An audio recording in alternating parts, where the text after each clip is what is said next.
আমরা জানি ভয়াবহ ইতিহাসের ভয়াবহতম ভূমিকম্প হয়েছে এবং সেটাতে আরো কত মানুষ যে হতাহত হয়েছেন তার প্রকৃত তথ্য আল্লাহ তাআলাই ভালো জানেন। হয়তো আমরা ধীরে ধীরে সেগুলো জানতে পারবো। আমরা হয়তো সবসময় বুঝে উঠতে পারি না এই সকল প্রাকৃতিক দুর্যোগ, এগুলো দেখলে অনেক সময় আমরা গড়পড়তে আল্লাহর গজব বলে চালাই দেই, যেটা সবসময় সঠিক না। অনেক সময় মানুষের জীবনে বিপদ আসে, মুসিবত আসে, দুর্ঘটনা ঘটে, অ্যাক্সিডেন্ট হয়, এরকম আরো অনেক কিছু ঘটে। সেগুলো আল্লাহ তাআলা বান্দাকে পরীক্ষা করবার জন্য করেন। এই ধরনের দুর্ঘটনা যখন ঘটে তখন আমাদেরকে ভাবতে শেখায়। না ঘুমানোর নিয়ত করে যখন রাত 2টা 3টা সকাল 7টা 8টা 9টা 10টা অ্যালার্ম দিয়ে ঘুমায়, ফজরের নামাজ পড়ার নিয়ত নাই, ঘুমের সময় সে নিয়ত করেই শুইতেছেন, আপনি মোবাইলের ভিতরে অ্যালার্ম সেট করলেন 10টায় 11টায় 9টায় 7টা 8টায় উঠবেন, অফিসে যাবেন, কাজে কামে বের হবেন। আর এর মধ্যে যদি এরকম বিপদ আপনার আমার উপরে আসে, তো আল্লাহর নাফরমানি করার নিয়ত করে শুয়েছেন, ওই অবস্থায় মওত হয়েছে। এই মওত কখনো ঈমানদারের মওত হতে পারে না। ভাইরা আমার, এই সকল ঘটনা, এই সকল মুসিবত, এই সকল দুর্ঘটনাগুলো আমাদেরকে যে কত কিছু শেখায়। অন্য আরেকটি হাদিসে আমরা দেখি নবী আলাইহিস সালাম বলেছেন, ইন্নাল্লাহা ইযা আহাব্বা কওমান ইবতালাহুম, আল্লাহ তাআলা যখন কোন মানুষকে পছন্দ করেন, কোন সম্প্রদায়কে পছন্দ করেন, আল্লাহ তাআলা তাদেরকে পরীক্ষায় ফেলেন, পরীক্ষায় নিপতিত করেন। আমান্না বলল, আল্লাহর আনুগত্যের কথা বলল, আর আল্লাহ তাআলা সেটাকে গ্রহণ করে নিলেন, এটা সব সময় হয় না। বরং আল্লাহ তাআলা অনেক সময় হ্যামার করেন, প্রেসার দেন, এবং আল্লাহ তাআলা সবকিছুই জানেন, আল্লাহর পরীক্ষা করার কিছু নেই। তারপর আল্লাহ তাআলা আমাদের কাছে প্রমাণিত করেন যে এই বান্দা আল্লাহ তাআলার খাঁটি বান্দা। তিনি আমান্না মুখে বলেন নাই, কলব থেকে বলেছেন, অন্তর থেকে বলেছেন। এই জন্য বিভিন্ন বিপদ আপদ, বিভিন্ন মুসিবত দিয়ে আল্লাহ তাআলা অনেক সময় মানুষকে পরীক্ষা করেন।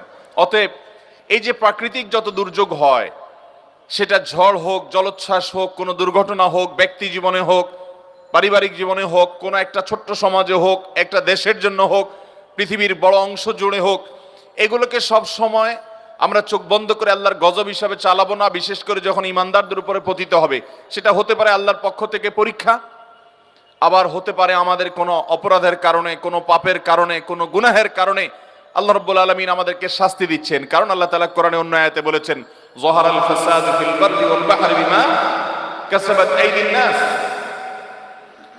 মানুষ নিজের হাতে যে সমস্ত গুনাহ কামায়, এগুলোর কারণে আল্লাহ তাআলা পৃথিবীতে কিছু ব্যর্থ হয়, কিছু দুর্ঘটনা, কিছু বিপদ আপদ আল্লাহ তাআলা দেন। কেন দেন?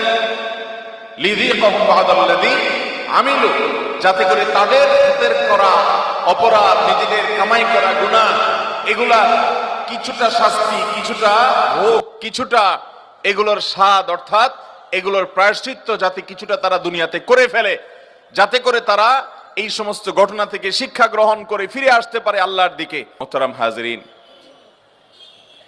ঠিক ফজরের সময় ভোরবেলা এই ধরনের দুর্ঘটনা যখন ঘটে, তখন আমাদেরকে ভাবতে শেখায়।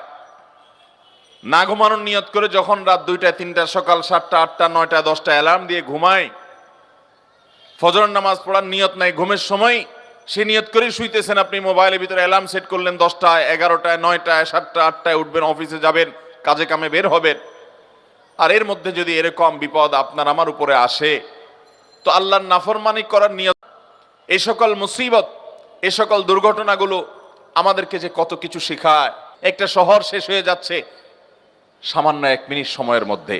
আল্লাহ রাব্বুল আলামিন কিয়ামত যে কায়েম করবেন, সূরা জিলজালের মধ্যে যে আল্লাহ বলেছেন, ইযা জুলজিলাতিল আরদু জিলজালাহা, এই ঘটনা আমাদেরকে সে আয়াতের দিকে নিয়ে যায় যে আয়াতে আল্লাহ বলেছেন, যখন এই গোটা ধরা পৃষ্ঠ, এই গোটা পৃথিবীকে প্রকম্পিত করা হবে এবং ফেটে চৌচির হবে, মধ্য থেকে সব মানুষ জীবন্ত হয়ে আবার হাসরের ময়দানে একত্রিত হবে।